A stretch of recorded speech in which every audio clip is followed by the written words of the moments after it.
বিসমিল্লাহির রহমানির রহিম। আজকের আলোচনা উসমানী খেলাফার কোসোভো যুদ্ধ নিয়ে। যুদ্ধের তারিখ 791 হিজরি 1389 খ্রিস্টাব্দ। যুদ্ধের স্থান কোসোভো। যুদ্ধের ফলাফল মুসলিম বাহিনীর গৌরবময় বিজয়। পক্ষ বিপক্ষ উসমানী সাম্রাজ্য এবং সার্বিয়া, বসনিয়া এবং বুলগেরিয়ার সম্মিলিত বাহিনী। সেনাপ্রধান মুসলিমদের সেনাপ্রধান ছিলেন সুলতান প্রথম মুরাদ এবং কাফেরদের সেনাপ্রধান ছিলেন সার্বিয়ার সম্রাট লাজার। রেবেল আনুবিজ সেনা সংখ্যা মুসলিমদের সেনা সংখ্যা ছিল 27,000, মতান্তরে 40,000। কাফেরদের সেনা সংখ্যা ছিল 12,000, মতান্তরে 30,000। ক্ষয়ক্ষতি উভয় পক্ষের ক্ষয়ক্ষতি সম্পর্কে ব্যাপক পরিমাণে ক্ষয়ক্ষতি হয়েছিল এটাই জানা যায়। 791 হিজরি মোতাবেক 1389 খ্রিস্টাব্দে সুলতান প্রথম মুরাদের আমলে সংগঠিত উসমানী সাম্রাজ্যের অন্যতম প্রধান যুদ্ধ হিসেবে পরিচিত কোসোভো যুদ্ধ। সার্বিয়ান শাসক লাজারের নেতৃত্বে আসা বসনিয়া,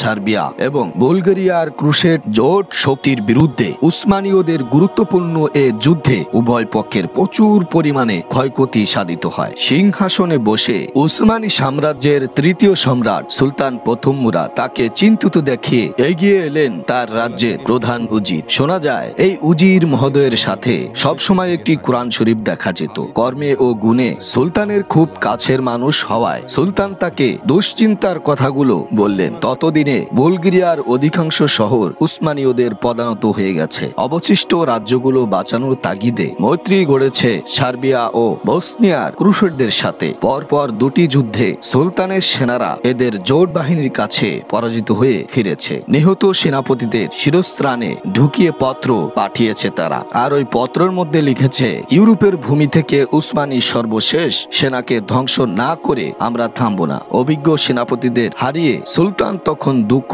ভারাক্রান্ত।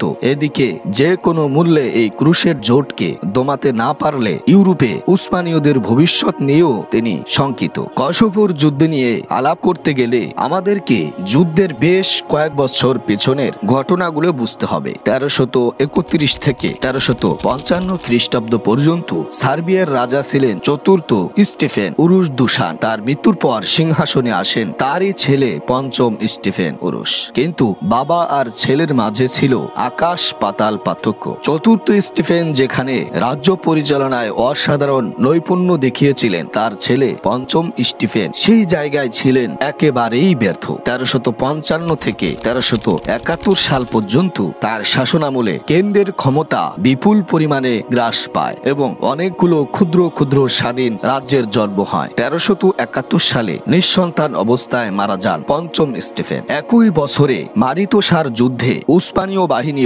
অসাধারণ নৈপুণ্য প্রদর্শন করে বিজয় ছিনিয়ে নেয়। উসমানীয়দের ক্রমশ অগ্রসরমান এ সামরিক অভিযান সম্পর্কে অকিবহাল ছিল সার্বিয়ান শাসক লাজার। তাই নিজের রাজ্য উসমানীয়দের বিজয় চক্ষু থেকে বাঁচাতে সামরিক ও কূটনৈতিক তৎপরতা চালাতে সে একটুও দ্বিধা করল না। এ সময় বুলগেরিয়ার কিছু লোক তার কাছে এসে সাহায্যের আবেদন জানালে সে তাদের প্রস্তাবে সহজেই সম্মিলিত ভাবমতির সম্মতি জানায়। বসনিয়ার শাসকের সাথে তার পূর্ব থেকেই জোট গঠন করা ছিল। এবার সেখানে যোগ হয় উসমানী সাম্রাজ্যের বিরুদ্ধে প্রতিশোধ গ্রহণের নেশায় ফুঁসতে থাকে বুলগেরিয়ারা। সম্মিলিত জোট বাহিনী সার্বিয়ান শাসক লাজারের নেতৃত্বে প্লাসনিক ও বিলিচার যুদ্ধে পরাজিত করে সুলতান মুরাদের উসমানীয় সেনাদলকে। গুরুত্বপূর্ণ সেনানায়কদের হত্যা করে এরা সুলতান মুরাদকে ক্রমাগত হুমকি দিয়ে থাকে। পরিস্থিতি প্রতিকূল দেখে সুলতান তার অবশিষ্ট বাহিনীকে ফিলিপোপোলিস থেকে দ্রুত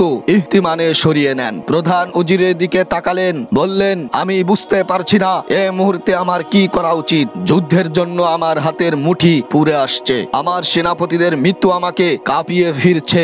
উসমানী সাম্রাজ্যের গৌরব লুট হচ্ছে। এই ব্যাপারগুলো আমি সহ্য করতে পারছি না। শাহাদাতের তামান্না আমাকে শান্ত হতে দিচ্ছে না। কিন্তু সেনাবাহিনীর এমন অপূরণীয় ক্ষতি দেখার পর রক্তক্ষেকো এই ভয়ঙ্কর ক্রুসেড জোটের বিরুদ্ধে যুদ্ধে নামতেও আমি সাহস পাচ্ছি না। সুলতানের উদ্বিগ্ন মনোভাব দেখে উজির তার হাতের কোরআন শরীফটি খুললেন। কাকতালীয় ভাবে প্রথম যে আয়াতটি তার চোখের সামনে ভেসে উঠল সেটা ছিল সূরা আনফালের 65 নম্বর আয়াত। আল্লাহ রাব্বুল আলামিন সেখানে ইরশাদ করেছেন, ইয়া আইয়ুহান নাবিয়্যু হাররিদিল মুমিনিনা আলাল কিতাল ইয়াকুম মিনকুম 20 সাবিরুনা ইয়াগলিবু মিয়াতাইনি ওয়া ইয়াকুম মিনকুম মিয়াতু ইয়াগলিবু আলফাম মিনাল আল্লাযীনা কাফারু বিআন্নাহুম কওমুল লা ইয়াফকাহুন। আল্লাহ রাব্বুল আলামিন বলেন, হে নবী, আপনি মুসলমানকে উৎসাহিত করুন জিহাদের জন্য। আপনাদের মধ্যে যদি 20 জন দৃঢ়পথ ব্যক্তি থাকে তবে তারা জয়ী হবে 200-র মোকাবেলায়, আর যদি আপনাদের মধ্যে থাকে 100 লোক তবে জয়ী হবে 1000 কাফেরের উপর, কারণ ওরা জ্ঞানহীন। অকস্মাৎ এমন আয়াত উঠে আসাকে উজির আল্লাহর পক্ষ থেকে সুসংবাদ হিসাবে সুলতানকে জানাতেই তিনি যুদ্ধের জন্য তৈরি হয়ে গেলেন। তার বুকের ভিতর থেকে মুহূর্তেই উবে গেল সকল দোটানা ও দুশ্চিন্তা। বিজয়ের আশায় তিনি সহসা উঠে দাঁড়িয়ে মাথায় পেঁচালেন জিহাদের পাগড়ি। বাহিনী তৈরি হলো, ঘোড়াগুলো খেয়ে খেয়ে তাগড়া হয়ে নিল।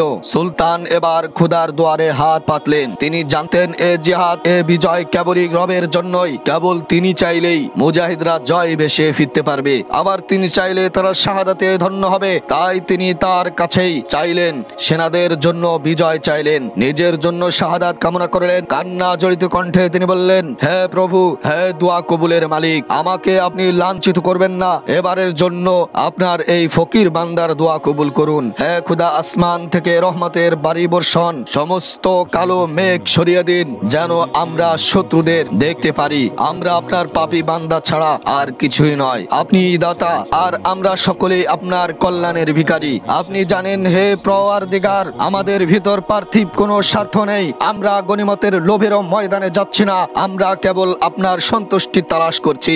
আমি মুরাদ, এই ফকিরদের নেতা, আমার প্রাণ আপনার সন্তুষ্টের জন্য উৎসর্গ করছি। হে রব, আমাকে শহীদ হিসেবে কবুল করুন। হে জ্ঞানীদের জ্ঞানী, আপনার দিনের শত্রুদের সামনে আমাদের লজ্জিত করবেন না। আমাকে এই সাধারণ বান্দাদের মৃত্যুর কারণ বানাবেন না। হে প্রভু, আপনি প্রথমে আমাকে ইসলামের জন্য সেনা হিসাবে শহীদের মর্যাদা দিন। আমার প্রাণের বিনিময়ে আমার সেনাদের আপনি বিজয় দান করুন। দয়াময় করুণা হে মহিমাময় আল্লাহ। এই বলে সুলতান তার মোনাজাত শেষ করলেন। কসবের যুদ্ধে সুলতান মুরাদের বাহিনীতে ছিল প্রায় 40,000-এর মতো সেনা।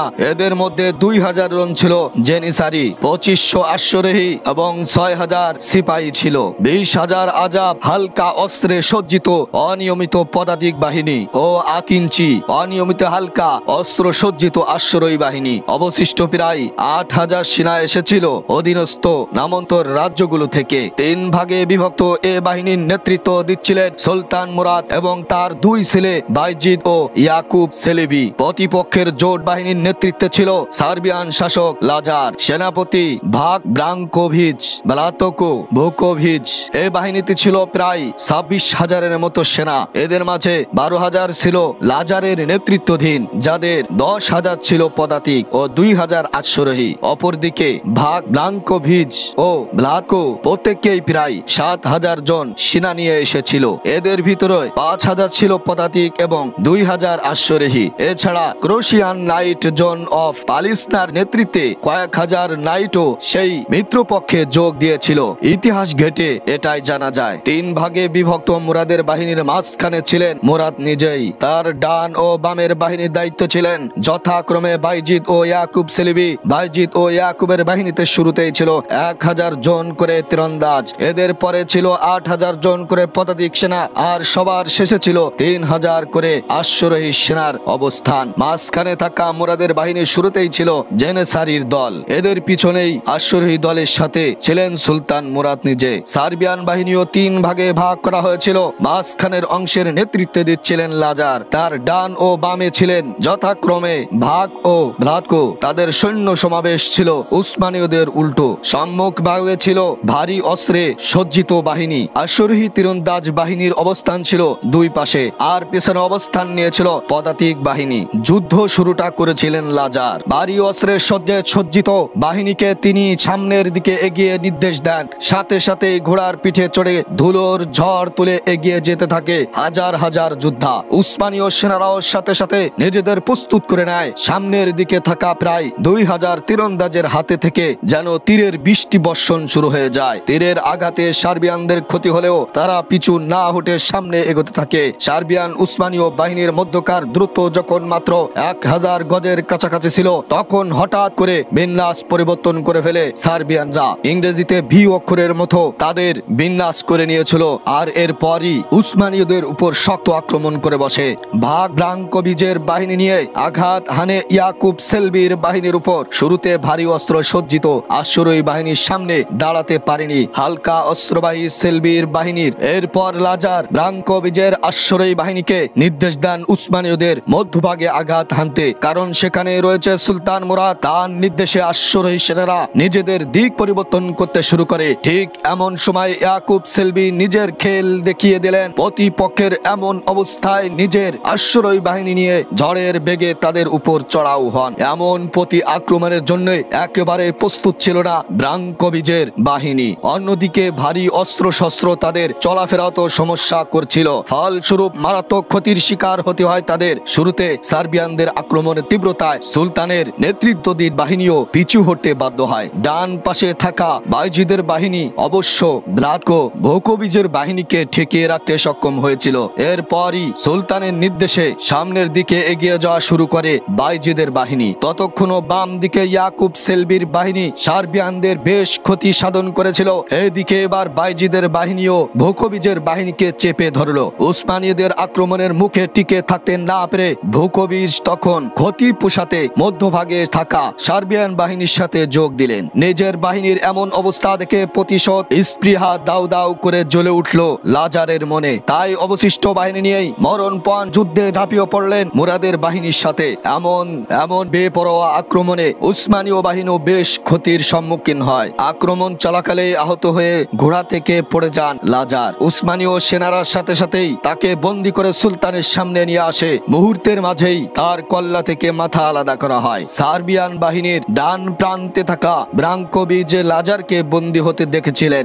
যুদ্ধক্ষেত্রে সামরিক অবস্থা বিবেচনা করে জয়ের আশা তিনি ছেড়ে দেন। তাই সাথে থাকা প্রায় 5000 সেনা নিয়ে তিনি যুদ্ধের ক্ষেত্র থেকে পালিয়ে যান। অল্প সময়ের মাঝেই লাজারের মৃত্যু ও ব্রাঙ্কোভিজের পালায়নের খবর ছড়িয়ে পড়ে সব দিকে। সার্বিয়ান সেনারা আতঙ্কগ্রস্ত হয়ে তখন যে যেভাবে পারে পালাতে শুরু করে। যুদ্ধ শেষ হয়ে গেলে মুরাদের সামনে দিয়েই নিয়ে যাওয়া হচ্ছিল যুদ্ধবন্দীদের। এদের মাঝে ছিলেন সার্বিয়ান এক অভিজাত বংশীয় লোক যার নাম মিলোস ওবিলিচ। হঠাৎ করে হাতের বাঁধন ছুটিয়ে সাথে থাকা গোপন ছুরিটি বের করে সুলতানের উপর ঝাঁপিয়ে পড়ে। উপর্যুপরি আঘাত করে সেখানে সুলতানকে খুন করে তিনি। এরপর অবশ্য ওবিলিচকে হত্যা করা অপরিহার্য মনে করে তাকে হত্যা করে ফেলা হয়। কিন্তু ক্ষতি যা হবার তা তো ঠিকই হয়ে গেছে। মারা গেছেন উসমানী সাম্রাজ্যের তৃতীয় সুলতান প্রথম মুরাদ। কোন বর্ণনায় বলা আছে যে সে মূলত মৃত্যুর ভান করে পড়েছিল ময়দানে। সুলতানের সেনারা যখন নিহতদের সরিয়ে নিচ্ছিল সে তখন অপেক্ষায় ছিল সুলতান মুরাদ কখন তার পাশ দিয়ে যায়। আর চোখে তাকিয়ে যেই দেখলো সুলতান তার পাশ ঘেঁষে যাচ্ছেন তখনই গোপন সূরাটা বের করে সে তার উপর ঝাঁপিয়ে পড়ে এবং তাকে হত্যা করে ফেলে। এরকম আরো বহু মত রয়েছে। সুলতান মুরাদ মৃত্যুর আগে তার সেনাদের জন্য আল্লাহর রহমত কামনা করেছিলেন, বিজয়ের তামান্না করেন এবং উসমানী সালতানাতের স্থায়িত্বের দোয়া করে কালিমায়ে শাহাদাত পাঠ করতে করতে এহুকাল ত্যাগ করেন। সুলতান মুরাদের মৃত্যুর পর তার ছেলে বাইজিদ উসমানী বাহিনীর নেতৃত্বের হাতে তুলে নেন এবং যুদ্ধক্ষেত্রে এগিয়ে যেতে থাকেন। উসমানীয়রা হঠাৎ প্রচন্ড চাপে পড়ে গেলে খোদাই মদদে বিরাট এক সাহায্য পেয়ে যায় তারা। সার্বিয়ান বাহিনীর এক কমান্ডার ভাগ ব্রাঙ্কোভিজ তার সেনাদের নিয়ে পক্ষ বদল করে ফেলে। তার সাথে ছিল প্রায় 10,000 সেনা। তারা মুসলিম বাহিনীর পক্ষ নিলে ক্রুসেডরা একেবারে দুর্বল হয়ে পড়ে। তাদের শৃঙ্খলা ভেঙে যায় এবং সেনাদের চোখে নৈরাশ্য ভেসে ওঠে। লাজারের নির্দেশে কান না দিয়ে অনেক সেনা পালাতে থাকে। মুসলিম বাহিনী বিজয় তাদের পক্ষে পুরে নেয়। সার্বিয়ান সেনার সাথে বন্দী হয় সম্রাট লাজার এবং অন্যান্য নেতৃস্থানীয় ক্রুসেডাররা। সুলতান বাইজিদ তাদেরকে তৎক্ষণাৎ হত্যা করে ফেলেন। যুদ্ধে উভয় পক্ষই মারাত্মক ক্ষতির সম্মুখীন হয়। সার্বিয়ানদের প্রায় 6000 অশ্বারোহী ও 1000 পদাতিক সেনা নিহত হয়। যুদ্ধবন্দীর সংখ্যা দাঁড়ায় প্রায় 1000। ওদিকে উসমানীয় বাহিনী ক্ষতিও ছিল ব্যাপক। তাদের প্রায় 5000 অশ্বারোহী এবং 20,000 পদাতিক সেনা এদিন প্রাণ হারায়। এ যুদ্ধে সার্বিয়ানরা তাদের অধিকাংশ সেনা হারিয়ে ফেলেছিল। ফলে কিছুদিনের মাঝেই সার্বিয়ার বিভিন্ন ক্ষুদ্র রাজ্য একে একে উসমানীয়দের সমন্ত রাজ্যের তালিকায় নাম লেখাতে শুরু করে। উসমানীয়দের শক্তিমাত্রা দেখে তাদের আক্রোশ থেকে বাঁচতে কেউ কর দিয়ে কেউ বা মিত্র হয়ে তাদের তোয়াজ করে চলতে শুরু করে। কোসোভোর জয় উসমানীয়দের দাপট পৌঁছে দেয় রোমানিয়া, আলবানিয়া, আদ্রিয়াটিক সমুদ্র উপকূলে অবস্থিত ইউরোপের আরো বেশ কিছু ক্রুসেড রাষ্ট্রে। সুলতান প্রথম মুরাদ মতো বিচক্ষণ এবং ক্ষুধাবিরু সুলতানের মৃত্যুর পর উসমানীয় বাহিনী অগ্রযাত্রা কিছুদিনের জন্য হলেও থমকে যায়। এরপর সিংহাসনে আসেন তার ছেলে বায়জিদ। শুরুতে কিছুদিন স্তমিত থাকলেও সুলতান বায়জিদের চাতুরতায় উসমানীয়রা আবার বাইজেন্টাইন সাম্রাজ্য দখলে নতুন করে মনোযোগ নিবদ্ধ করে। এই ছিল আজকের উসমানীয় সাম্রাজ্যের প্রথম যুদ্ধের ঘটনা।